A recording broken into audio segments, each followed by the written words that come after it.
ప్రయాగరాజ్ అయిపోయిన తర్వాత మనం కాశీకి వెళ్ళాం. మనం ఆ కాశీలో ఫస్ట్ అడుగు పెడతానే మనం ఎక్కడికో ఒక 20-30 సంవత్సరం వెనక్కి పోయినట్లు మనం కనబడుతుంది. గంగా ఘాట్కి వచ్చాం ఎర్లీ మార్నింగ్ గంగా ఘాట్కి వచ్చి ఊరంతా ఓల్డ్గా ఉంటే టెంపుల్ మాత్రం కొత్తది ఎక్కడికో తీసుకెళ్ళిందండి.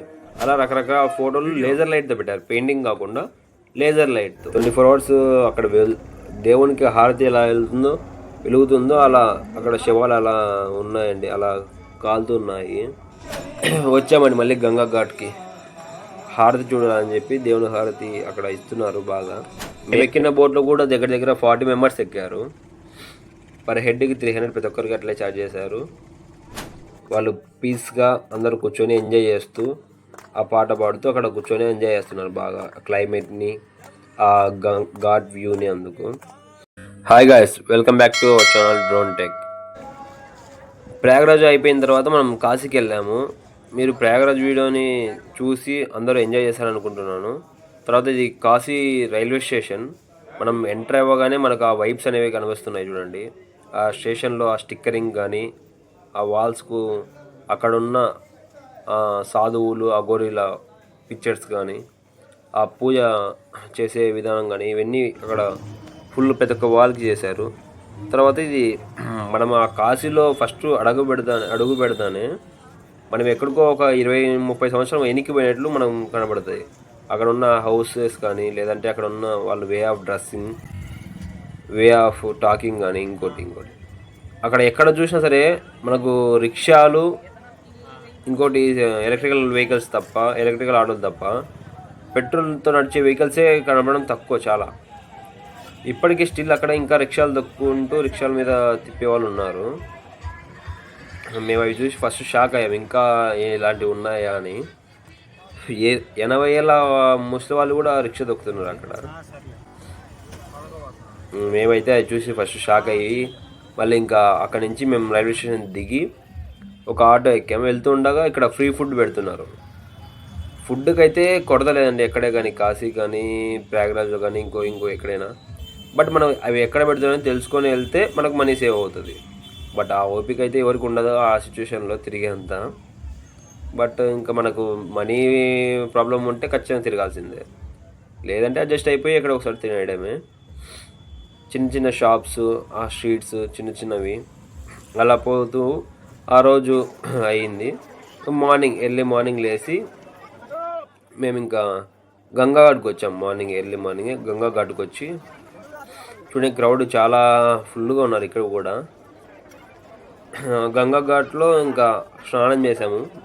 ఎర్లీ మార్నింగ్ స్నానం చేసి ఇక్కడ కూడా బోటింగ్ ఉంది ఇక్కడ కూడా. మార్నింగ్ ఏమో పర్ హెడ్కి 100 అడిగారు, పెద్ద బోట్స్ కానీ చిన్న బోట్స్ కానీ. ఇంకా మేము అక్కడ స్నానం చేసి మార్నింగ్ అయితే ఏం వెళ్ళలేదు బోటింగ్కి, ఈవినింగ్ వెళ్దామని ప్లాన్ చేసుకున్నాము. సో మార్నింగ్ ఇక్కడ నదిలో స్నానం చేసి ఇంకా అక్కడ తిరిగేసి మధ్యాహ్నం టెంపుల్కి స్టార్ట్ అయ్యామండి. క్యూలో నిలబడి అది నైట్ అయింది. నైట్ అయ్యేసి ఇంకా టెంపుల్లోకి ఎంటర్ అయ్యాము. ఊరంతా ఓల్డ్గా ఉంటే టెంపుల్ మాత్రం కొత్తది ఎక్కడికో తీసుకెళ్ళిందండి. ఎక్కడికో మనం కొత్త ప్రదేశానికి వెళ్ళినట్లు ఆ టెంపుల్ ఆర్కిటెక్చర్స్ అలా డిజైన్ చేశారు టెంపుల్ని. లేజర్స్తో లైటింగ్, అక్కడున్న కట్టడాలు కానీ, లేదంటే అక్కడున్న ఎలక్ట్రిక్ వస్తువులు కానీ, వాల్స్ ప్రతి ఒక్క వాల్ని ఎంటీగా పెట్టలేదు, లైటింగ్తోనే పెట్టారు ప్రతి ఒక్క వాల్ని. అక్కడున్న అఘోరీలు వాళ్ళ ఫోటోలు కానీ, లేదంటే అమ్మవారి ఫోటోలు కానీ, అలా రకరకాల ఫోటోలు లేజర్ లైట్తో పెట్టారు, పెయింటింగ్ కాకుండా లేజర్ లైట్తో అలా పెట్టారు. నెక్స్ట్ వచ్చేసి అక్కడ మనకు విఆర్ ఎఫెక్ట్స్ కూడా చూపిస్తున్నారు. విఆర్ ఎఫెక్ట్స్ పర్ హెడ్కి 150 ఛార్జ్ చేస్తున్నారు. మొత్తం కాశీ గురించి ఎక్స్ప్లెయిన్ చేస్తున్నారు. ఇది మెయిన్ టెంపుల్. ఇంకా అక్కడ అయిపోయింది. ఇది ఇంకా నైట్ వెళ్ళి పడుకొని మళ్ళీ లేచి ఇది డే 2 అండి కాశీలో. డే 2 వచ్చేసి మనం ఫేమస్ అయిన బ్లూ లస్సీ క్యాటరింగ్కి వెళ్ళాము. అక్కడికి వెళ్తే ఫస్ట్ చాలా డిసప్పాయింట్ అయ్యామండి. ఫస్ట్ అయితే పోయిన తర్వాత అక్కడ దొరకలేదు. మళ్ళీ ఫైనల్గా 1 hour తర్వాత రండి అంటే మళ్ళీ 1 hour తర్వాత వెళ్తే అప్పుడు లాస్ట్ మాకే ఇచ్చారు. ఫైనల్గా తీసుకున్నాము. ఇంకా ఆడ తినేసి నెక్స్ట్ మణికర్ణిక ఘాట్కి వచ్చాము. ఇక్కడైతే మేము చాలా షాక్ అయ్యాము. ఫస్ట్ అయితే మెయిన్గా 24 అవర్స్ అక్కడ ఎవరో ఒకరు చనిపోతూనే ఉన్నారు, వాళ్ళని అక్కడ దహనం చేస్తూనే ఉన్నారు. 24 అవర్స్ అక్కడ దేవునికి హారతి ఎలా వెలుగుతుందో అలా అక్కడ శవాలు అలా ఉన్నాయండి, అలా కాలుతున్నాయి. ఇంకా అక్కడ మణికర్ణిక ఘాట్ చూసుకొని తర్వాత నైట్కి వచ్చామండి మళ్ళీ గంగా ఘాట్కి. హారతి చూడాలని చెప్పి దేవుని హారతి అక్కడ ఇస్తున్నారు బాగా, అది చూడాలని చెప్పి మళ్ళీ మన గంగా ఘాట్కి వచ్చాము. నిన్న మార్నింగ్ ఏమో 100 పర్ హెడ్కి 100 అన్న వాళ్ళు బోటింగ్కి.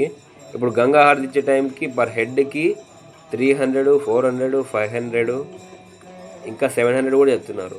మామూలు చిన్న చిన్న బోట్స్ అయితే 100, 200, 300 వస్తుంది. అదే డబల్ బోట్ అయితే 400, 500, 700 తక్కువ. 500 తక్కువ అయితే చెప్పడం లేదండి. మేము ఫైనల్గా లో బడ్జెట్లోనే చిన్న బోట్ ఎక్కాము. పర్ హెడ్కి 300 తీసుకున్నారు. తీసుకొని అక్కడ ఆ హారతికి ఇచ్చే ముందర పెడతారు, అంటే మన ముందరనే హారతి ఇస్తారండి. ఆ బోట్లో కూర్చొని మనం ఆ వ్యూ అంతా చూడవచ్చు. తర్వాత మళ్ళీ బోటింగ్ తీసుకెళ్తారు. అక్కడ ఉన్న ప్లేసెస్ అన్ని, ప్రతి ఒక్క ప్లేసెస్ని వాళ్ళు గైడ్ చెప్తూ ఇక్కడ ఇది ఉంది, ఇక్కడ ఇది ఉందని. మనం గుడి ఏదో ఇల్లు ఏదో అర్థం కాదండి. మనం అక్కడ చూస్తే ప్రతి ఒక్క చోటు ఎక్కడ చూసినా గోపురాలే ఉంటాయి. కాశీ గురించి చెప్తే ఒకరోజు కాదండి, దగ్గర దగ్గర 15 రోజులు చెప్పినా మనకు టైం సరిపోదు. అలా చెప్తూనే ఉండొచ్చు.